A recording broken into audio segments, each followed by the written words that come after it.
So I would like to invite questions from the audience now. Yes, please, here, there. Yes, I have a question for Wolfgang. So I agree with you. It's a major problem under institutional balance. But you also focus on the issue of conferral of powers.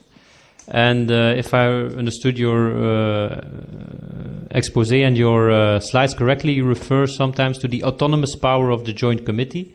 But if you think purely in terms of Article 218(9), the Joint Committee always acts based on the decision of the Council. So can we really speak of a conferral? Or, if we think along German lines, isn't this what Triple would call more a mandat for the Joint Committee to act from the Council instead of a real delegation? Where is I'm just wondering, where is the real autonomy of the Joint Committee in taking decisions? Thank you. Second question, Luca. Yes. Sorry. Yes, I have a question for, actually, a bit for both, in the sense that it's like two questions in one, but they are connected. So, I have to say preliminarily that I'm not, in general, a massive fan of these treaty bodies that can, especially when it comes to issue binding interpretations of a treaty, especially because it is really difficult at times to distinguish between an interpretation from an amendment sometimes.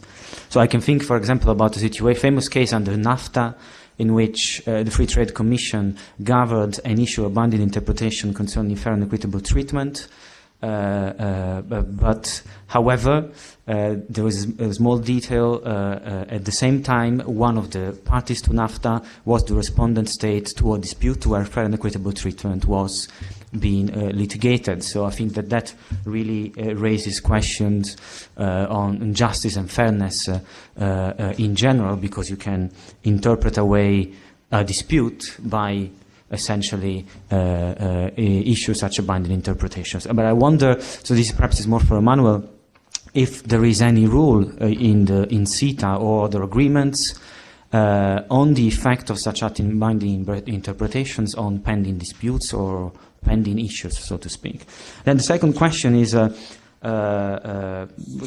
probably a remark, but when it comes to, I mean, I fully agree, as I already said with respect to the first part of my intervention, is that these committees can really pose questions of democratic legitimacy. But would you agree that it would probably ultimately depend on the content of each decision?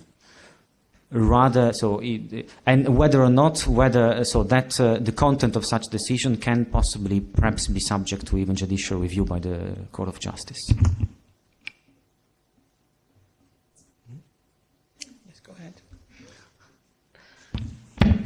So I have two questions. The first is a follow-up to Meren's one. I fully agree with you. In the sense that it seems to me it's a mandate, or if you want, it's a form of représentation organique, if you prefer. But in any case, the question is then, to what extent this implies that Meroni case law is not applicable in the end to joint bodies? To me, it seems difficult to see not how it applies, not only because, as I said, it's not delegation powers in my view, but it's a mandate, but also because it's based on a treaty and not on legislation, legislative act. The second question is for both of you. It's a question related to the hierarchy of norms and the structure of the regulatory decision-making process in the EU. And the question is, to what extent, since we know that because of Article 218, acts adopted by joint bodies produce legal effects, to what extent these legal effects, from a hierarchy of norms perspective, can affect the way in which EU regulates the issues that fall within EU FTAs, and I'm thinking in particular to EU agencies, to what extent this, legally speaking, can affect the secondary law provision. Any further questions? Yes. Just one quick question. My apologies for the candid question, but I don't remember hearing you explain who these representatives of each party actually are and how are they chosen, and so what's their relationship with other institutions? How did they select them? Now there's almost too many questions. We Yes, must please. try to Here answer- on this side time to first, answer. and then on the left side. Yeah, I have the impression. Yeah, just to reply to to your question, I think it's the European Commission, according to the agreement. Correct me if I'm wrong, which is competent to represent the EU side, which is in line with Article 17 of the Treaty on the European Union. I had one question. I'm not a big fan neither of these bodies, but just to defend the evil, let's say. Indeed, can we avoid having those mechanisms? I must recall that the CETA agreement in itself is a 500 pages agreement complemented by 1,000 pages of annexes. So that means if we want to develop rule-making, we'll have treaties that will be, I mean, enormous. Indeed, we need those kind of bodies to produce secondary law, maybe. And another remark is that maybe it's better than nothing when it comes to interfere or upheld, for instance, reasonings from adjudicative bodies in the field of investment. I mean, it's a good thing somehow to have a political control over interpretations developed by the Tribunal on Investment and the appellate bodies from my point of view. Yes, Carlo. I have also a very quick question for both of you, actually. You both mentioned Article 218, paragraphs 7 and 9. But then I wonder, when exactly is that the EU's representative acts on the basis of paragraph 9, and when is it that it acts on the basis of paragraph 7? Because I think that there are two different consequences in terms of the relationship between the committee and union institutions, notably the parliament. As Miran just rightly said, under paragraph 9, we would have the council that actually exercises a power, and then the EU's representative actually only speaks for the union, does not really seem to have lots of discretion, whereas on the paragraph 7, if I understand correctly, it's the union negotiator, it is the Commission, that actually exercises its power in its capacity as negotiator, which is actually a power conferred by Article 218, paragraph 3, which also means that there is no delegation in my understanding because it's a power conferred by the treaties themselves. So may you clarify this distinction?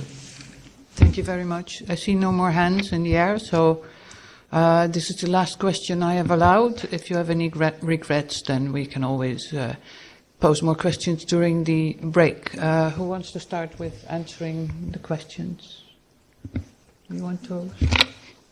It's the same. Say. I can start happily.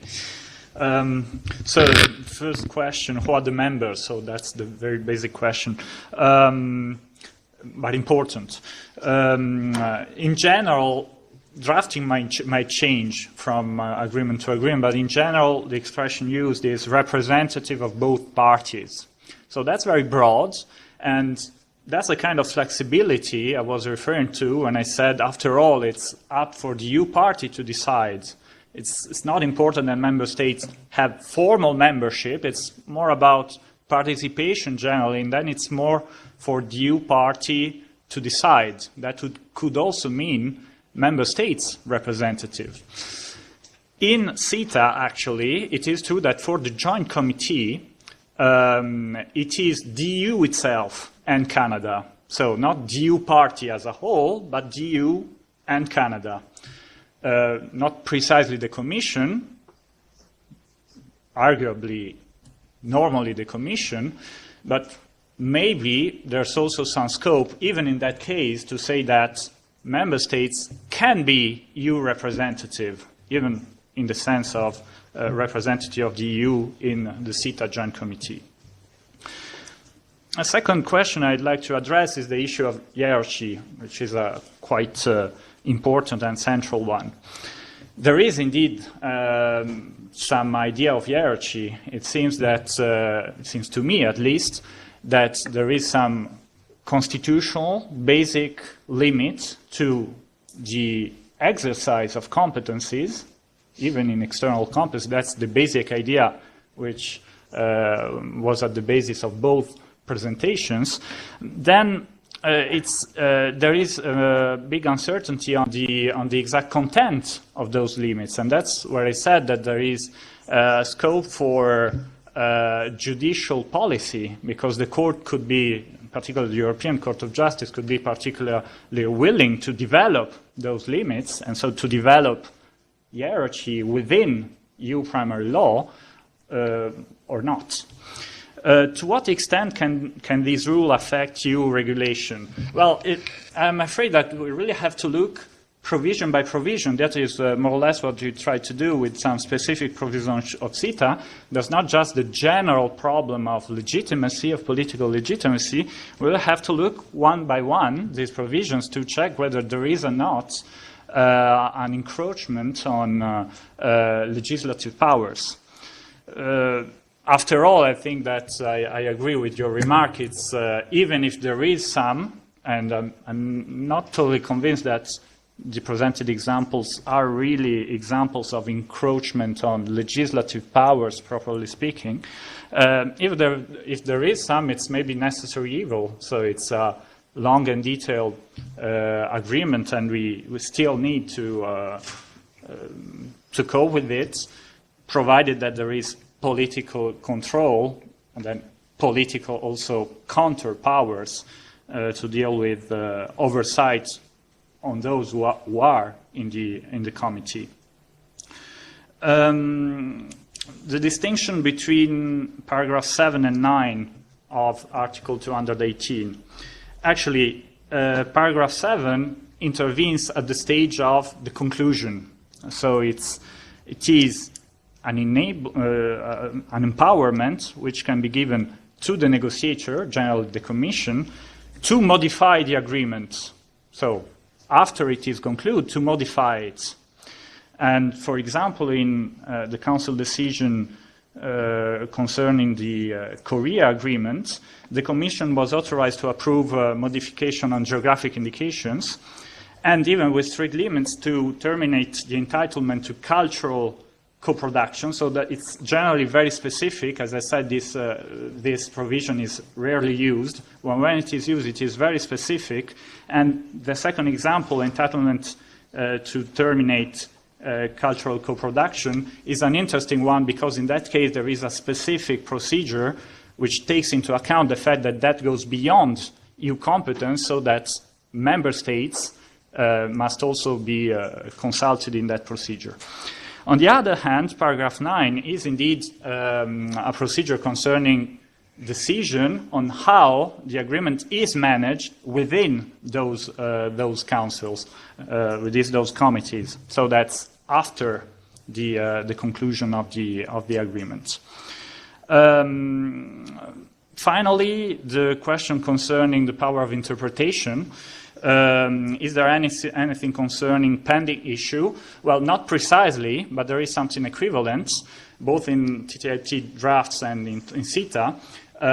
This power can be exercised at the same time at which the Joint Committee establishes the date at which the interpretation enters into force. So it can modulate the effect of the interpretation in time, and it can decide to apply it to pending issues or not, to take into account your concern. Thank you. Yeah, thank you very much. There are a wealth of questions. Well, first of all, why do I call them autonomous? Where is the autonomy? Yeah, well, the autonomy relates to the issue, who does control the treaty bodies?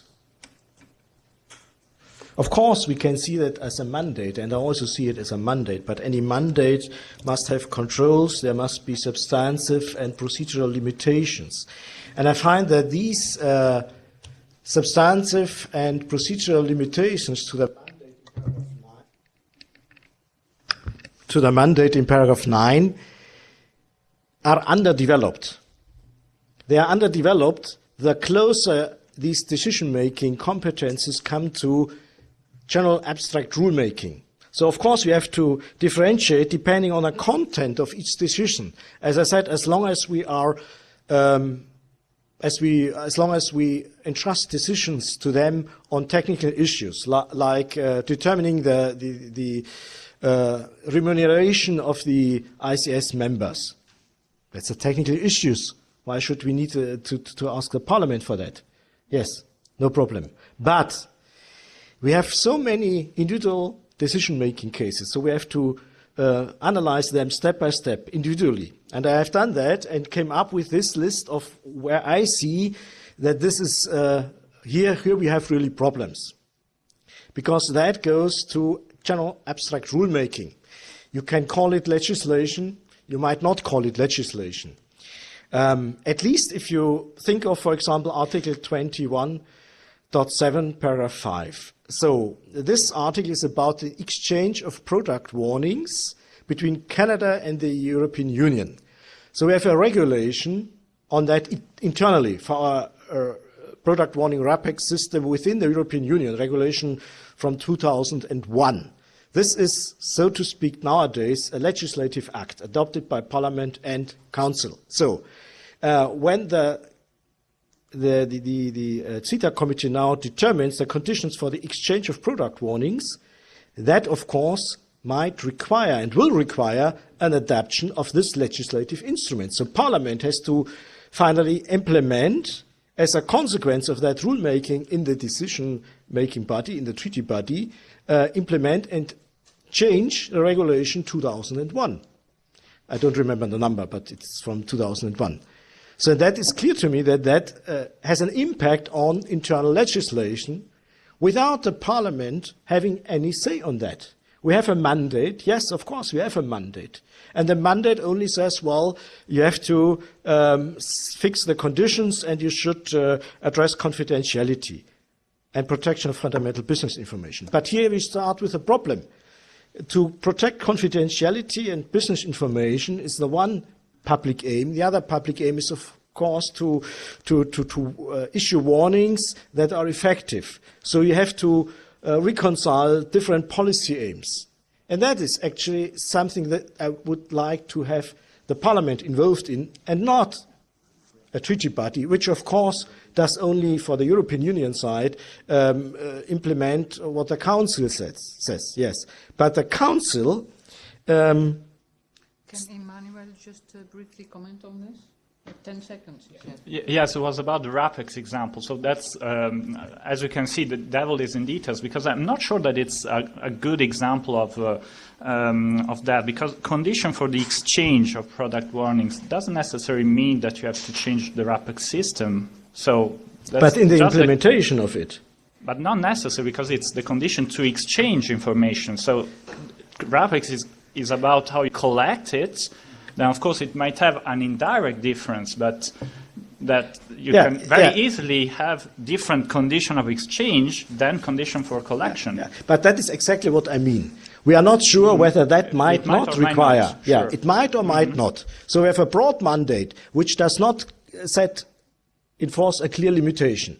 And once we do that, if we set a mandate without a clear limitation, then I say, okay, that is not, we have a threat here.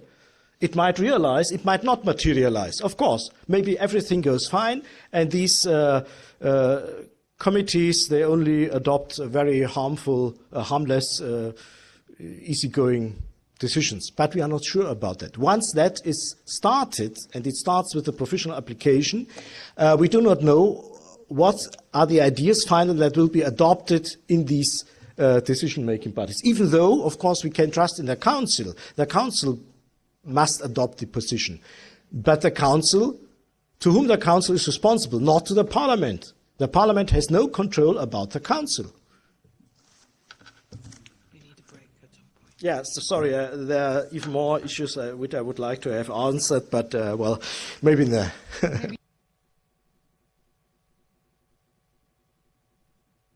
Okay, 5 minutes. Yeah, well, we have already, so I have already said that it depends on the content. That is a flexible system, of course.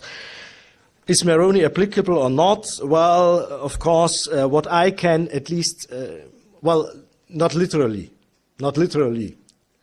Things are different. But what we can learn from Moroni is a mandate must be precise. There are limitations which are set out by the principal to the delegatee, and they must be respected. And that is exactly what I'm asking for. So for me, the principle that gives the mandate is the parliament, as the parliament has consented the treaty.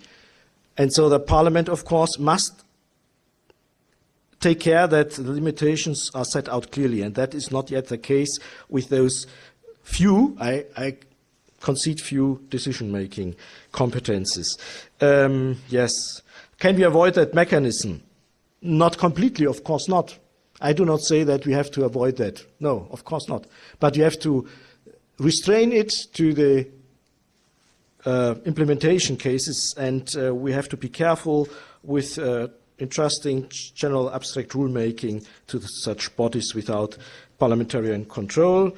Interpretation of the treaties, of course, that is provided for. We have that, indeed, in general international law, but usually that is reserved to the parties and not to treaty parties that do not reflect all parties. And these interpretations may alter CETA, and then we have, again, the problem of change of the CETA that should be entrusted to the normal treaty-making procedure. Final word on the delimitation between paragraph 7 and paragraph 9. That was also an issue.